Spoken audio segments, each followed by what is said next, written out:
दोस्तों क्या आपने सोचा है कि जब कोई नया बच्चा पैदा होता है तो क्यों उसकी भी 2 आंखें होती हैं, कान की जगह पर कान और नाक की जगह पर नाक होती है? क्यों हाथी का बच्चा हाथी की तरह दिखता है और मनुष्य का बच्चा मनुष्य की तरह दिखता है? इसका कारण है जानकारी।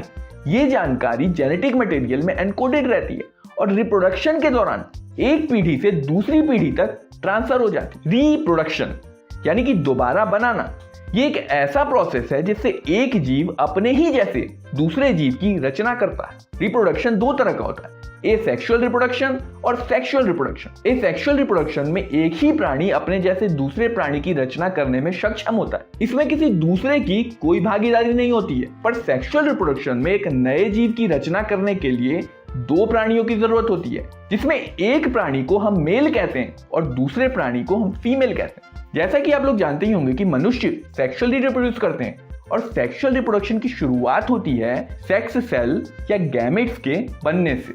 मेल और फीमेल दोनों अपना अपना सेक्स सेल बनाते हैं। मेल के सेक्स सेल को स्पर्म कहते हैं और फीमेल के सेक्स सेल को एग कहते हैं। सेक्सुअल रिप्रोडक्शन में एक नए प्राणी की रचना के लिए मेल स्पर्म्स को फीमेल एग के साथ मिलना होता है और जब स्पर्म्स एग के साथ मिल जाता है तो हम कहते हैं कि एग फर्टिलाइज हो गया और इस फर्टिलाइज्ड एग को जाइगोट कहते हैं।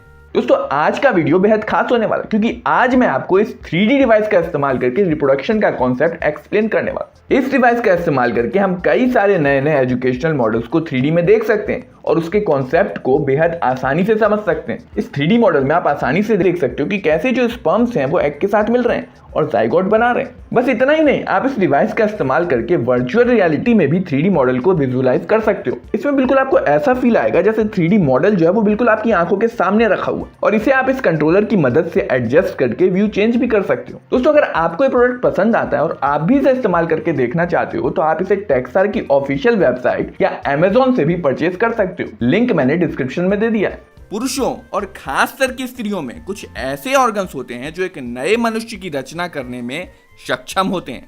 इन ऑर्गन्स को रिप्रोडक्टिव ऑर्गन्स कहा जाता है। तो चलिए एक एक करके हम इन रिप्रोडक्टिव ऑर्गन्स और इनके सिस्टम को समझने की कोशिश करते हैं और शुरुआत करते हैं मेल रिप्रोडक्टिव ऑर्गन के सिस्टम से। देखो, मेल रिप्रोडक्टिव सिस्टम में एक टेस्टिस का एक जोड़ा होता है जो स्पर्म्स बनाता है। अब ये स्पर्म्स क्या होते हैं? स्पर्म एक बहुत छोटा सेल होता है जो मेनली पानी, प्लाज्मा और म्यूकस से मिलकर बना होता है। इसमें करीब 5 से 25 कैलोरी की एनर्जी होती है और कुछ जरूरी न्यूट्रिएंट्स जैसे कैल्शियम होते हैं। दोस्तों क्या आपको पता है कि हर रोज एक वयस्क पुरुष के टेस्टिस में करोड़ों स्पर्म्स बनते हैं और कमाल की बात तो यह है कि एक महिला को प्रेग्नेंट होने के लिए मात्र 1 स्पर्म की जरूरत होती है। टेस्टिस पेट के बाहर दोनों टांगों के बीच स्किन और कनेक्टिव टिश्यू से बने हुए थैले में रहता है। इस थैले को स्क्रोटम कहते हैं। पर ये टेस्टिस पेट के अंदर भी तो हो सकते थे। देखो, असल में स्पर्म्स को बनने के लिए जो टेम्परेचर चाहिए होता है वो हमारी बॉडी टेम्परेचर से 2-3 डिग्री कम होता है। इसलिए ये टेस्टिस बॉडी से थोड़ा दूर रखे होते हैं ताकि अपने लो टेम्परेचर को मेंटेन कर सकें और स्पर्म्स आसानी से बन सकें। अब टेस्टिस से जुड़ा हुआ ये जो पार्ट आप देख रहे हो ये एपिडिडर्मिस है। ये एक बेहद घुमावदार ट्यूब होती है और टेस्टिस में जो स्पर्म्स बनते हैं वो एपिडिडर्मिस में आके स्टोर हो जाते हैं। देखो, डायरेक्टली टेस्टिस से निकला हुआ स्पर्म फीमेल एग को फर्टिलाइज नहीं कर सकता है। पहले इस स्पर्म को कई दिनों तक एपिडिडर्मिस में स्टोर रहना होता है, उसके बाद ही ये फीमेल एग को फर्टिलाइज करने में सक्षम हो पाता है। एपिडिडर्मिस के बाद जो नली होती है उसे वास डेफरेंस या स्पर्म डक्ट कहते हैं। ये पेट के अंदर यूरिनरी ब्लैडर यानी कि वो थैली जिसमें मूत्र जमा रहता है उसके ऊपर से पास होते हुए प्रोस्टेट के अंदर चला जाता है।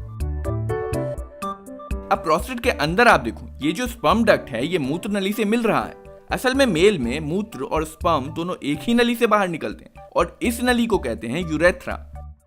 यूरेथ्रा पेनिस के बीचों बीच बाहर निकलती है। पेनिस एक सिलेंड्रिकल, स्पंजी और मस्कुलर ऑर्गन होता है जिसमें बहुत सारे ब्लड वेसल्स होते हैं और सेक्सुअल एक्साइटमेंट के दौरान इसके टिश्यू ब्लड से भर जाते हैं जिसके कारण ये सख्त और सीधा हो जाता है। जब मेल इजैक्यूलेट करता है तब टेस्टिस से करीब 30 करोड़ स्पर्म्स बाहर निकलते हैं।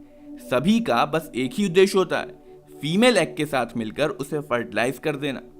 ये स्पर्म्स टेस्टिस से वास डेफरेंस ट्यूब से होते हुए प्रोस्टेट में चले जाते हैं। इस दौरान प्रोस्टेट कॉन्ट्रैक्ट होकर मूत्र के रास्ते को बंद कर देता है और सीमन यूरेथ्रा के माध्यम से बाहर निकल जाता है।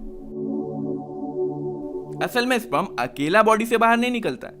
टेस्टिस से लेकर बाहर निकलने के रास्ते में कई ग्लैंड्स होती हैं जो इसमें जरूरी फ्लूइड रिलीज करती हैं। फॉर एग्जाम्पल सेमिनल वेसिकल और प्रोस्टेट दोनों ही इसमें जरूरी फ्लूइड रिलीज करते हैं। और ये जो अलग अलग ग्लैंड फ्लूइड रिलीज करती हैं, इस मिक्सचर को सेमिनल प्लाज्मा कहते हैं। और इस सेमिनल प्लाज्मा के अंदर स्पर्म्स रहते हैं। अभी जो सेमिनल प्लाज्मा है ये स्पर्म को मूव करने में मदद करता है और साथ ही साथ इसे न्यूट्रिएंट्स और एनर्जी भी प्रोवाइड करता है। इनफैक्ट इस फ्लूइड में शुगर भी होता है जो स्पर्म के लिए एनर्जी का सोर्स होता है, क्योंकि देखो स्पर्म को अल्टीमेटली एग तक पहुंचना है और एग तक पहुंचने के लिए इसे काफी लंबा और कठिन रास्ता तय करना होता है और इसलिए इसे एनर्जी की भी जरूरत होती है। तो देखो सबसे पहले तो टेस्टिस से स्पर्म बाहर निकले, फिर अलग अलग ग्लैंड्स ने इसमें सेमिनल प्लाज्मा मिलाया और फाइनली जो चीज मेल के बॉडी से बाहर निकलती है वो सेमिनल प्लाज्मा और स्पर्म का गाढ़ा मिक्सचर होता है और इस मिक्सचर को सेमिनल फ्लूइड या सीमन कहते हैं। सेमिनल फ्लूइड एक गाढ़ा और अल्कलाइन फ्लूइड होता है जो स्पर्म जब फीमेल के वेजाइना में एंटर करता है तो वहां के एसिडिक वातावरण से इसको सुरक्षित रखता है।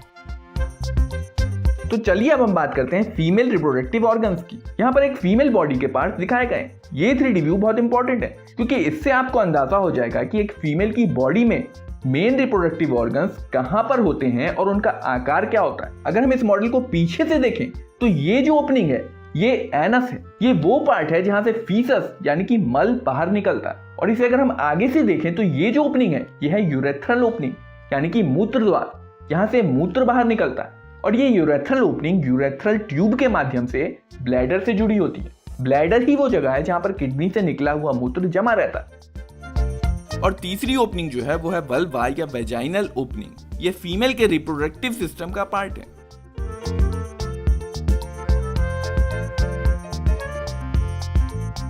फीमेल रिप्रोडक्टिव सिस्टम में 2 ओवरीज, 2 फैलोपियन ट्यूब्स, एक यूटेरस और एक वेजाइना होती है।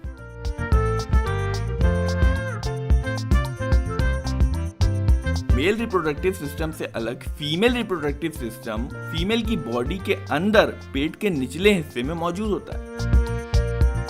जैसे एक मेल रिप्रोडक्टिव सिस्टम में टेस्टिस के अंदर स्पर्म्स बनते हैं, वैसे ही एक फीमेल रिप्रोडक्टिव सिस्टम में ओवरीज के अंदर ओवम या एग बनते हैं। ओवरी के अंदर ये एग छोटे छोटे थैलियों जैसी जगह, जिन्हें फॉलिकल्स कहते हैं, में स्टोर रहते हैं। और हर महीने एक या एक से ज्यादा फॉलिकल हार्मोन्स के प्रभाव में बढ़ने या मैच्योर होने लगते हैं। आमतौर पे कोई एक फॉलिकल बाकी फॉलिकल्स के मुकाबले ज्यादा और जल्दी बड़ा हो जाता है। ये फॉलिकल करीब 2 सेंटीमीटर तक बड़ा हो जाता है, यानी कि आप समझो कि ये करीब एक अंगूर के दाने के बराबर का हो जाता है।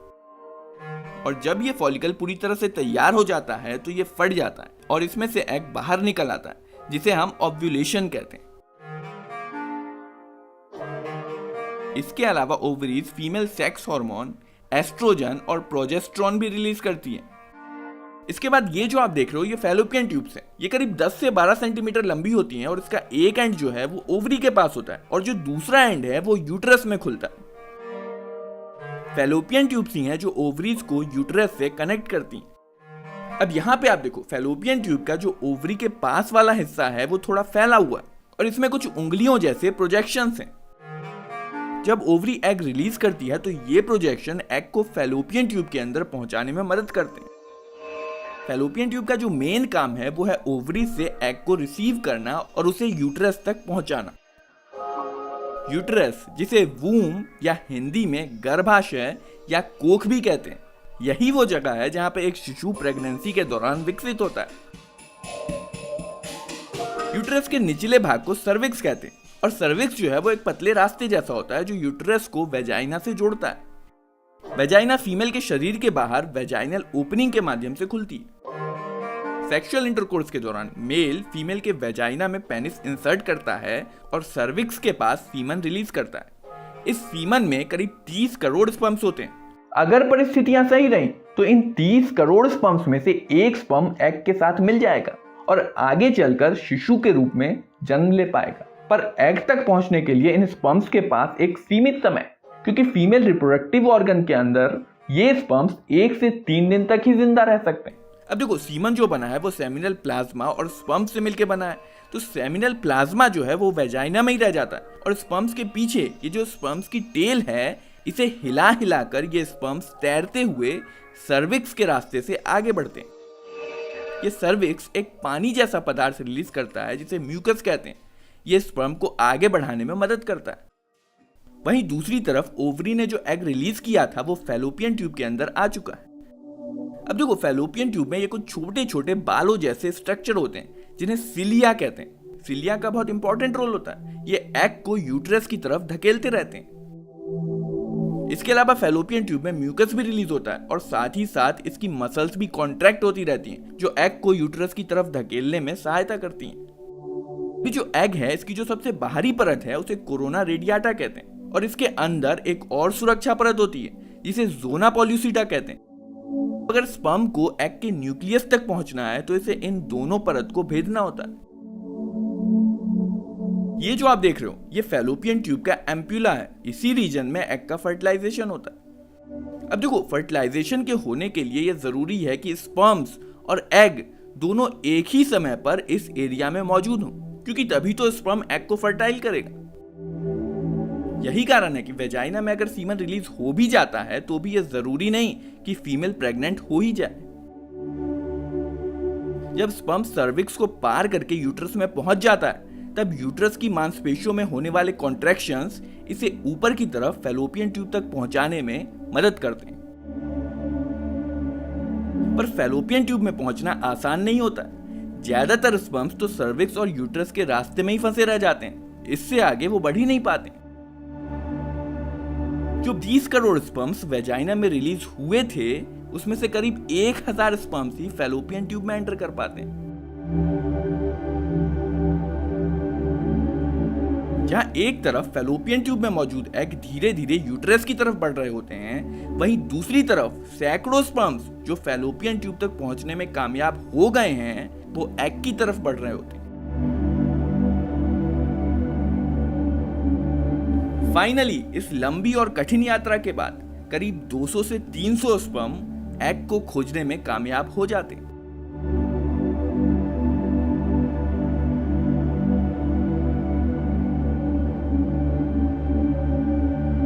इन स्पर्म्स में से कई स्पर्म एग की बाहरी परत कोरोना रेडियाटा को छेद कर एग की दूसरी परत जोना पॉल्यूसिटा तक तो पहुंच जाते हैं, पर इसके बाद जोना पॉल्यूसिटा को छेद कर कोई एक ही स्पर्म एग को फर्टाइल कर पाता है। देखो, स्पर्म के ऊपरी भाग को एक्रोसोम कहते हैं और इसके अंदर एक डाइजेस्टिव एंजाइम भरा होता है। जब स्पर्म जोना पॉल्यूसिटा के अंदर जाने का प्रयास कर रहा होता है तब ये एंजाइम रिलीज हो जाता है और जोना पॉल्यूसिटा को डाइजेस्ट करके छेद बना देता है, जिसके माध्यम से ये एग के अंदर चला जाता है। जैसे ही कोई एक स्पर्म इस जोना पॉल्यूसिटा को छेद कर अंदर जाने में कामयाब हो जाता है, हम कहते हैं कि एग फर्टिलाइज हो चुका है। और इसके तुरंत बाद जोना पॉल्यूसिटा सख्त हो जाता है और दूसरे स्पर्म को एंटर करने से रोक देता है। स्पर्म के न्यूक्लियस जिसमें 23 क्रोमोसोम होते हैं वो एग के अंदर आ जाते हैं। क्रोमोसोम्स डीएनए के बने होते हैं और इसमें जेनेटिक इंफॉर्मेशन होती है।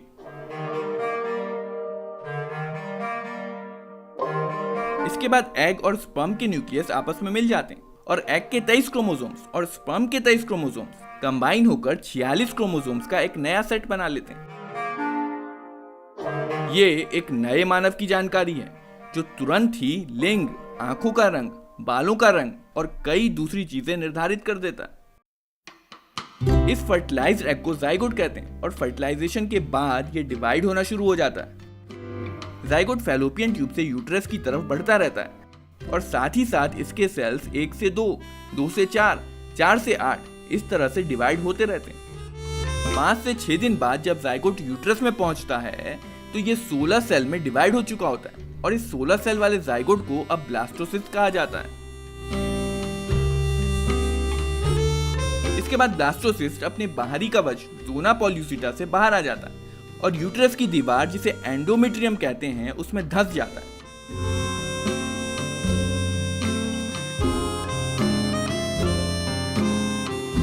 इसके बाद से ये एंडोमेट्रियम इसे ऑक्सीजन और दूसरे न्यूट्रिएंट्स प्रोवाइड करती है। प्रेगनेंसी के दौरान मां के यूट्रस में प्लेसेंटा विकसित होती है जो यूट्रस और बच्चे को अम्बिलिका कॉर्ड से जोड़ती है। प्लेसेंटा विकसित हो रहे बच्चे को ऑक्सीजन और जरूरी न्यूट्रिएंट्स प्रोवाइड करती है और वेस्ट प्रोडक्ट को रिमूव करती है। मनुष्यों में प्रेगनेंसी 9 महीने तक रहती है और इन 9 महीनों को 3-3 महीनों की अवधि में बांटा जाता है, जिसे ट्राइमेस्टर यानी कि तिमाही कहा जाता है। पहली तिमाही में जो प्रेगनेंसी के पहले महीने से तीसरे महीने तक चलती है, इसमें एम्ब्रियो में हृदय धड़कने लगता है और सावधानी पूर्वक अगर सुना जाए तो इसे स्टेथोस्कोप से सुना जा सकता है।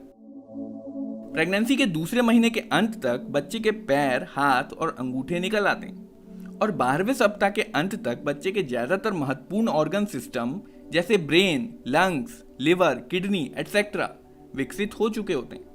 इसके अलावा बच्चे के एक्सटर्नल जेनिटल ऑर्गन्स, जिनसे ये पता चलता है कि बच्चा लड़का है या लड़की, भी बन चुके होते हैं।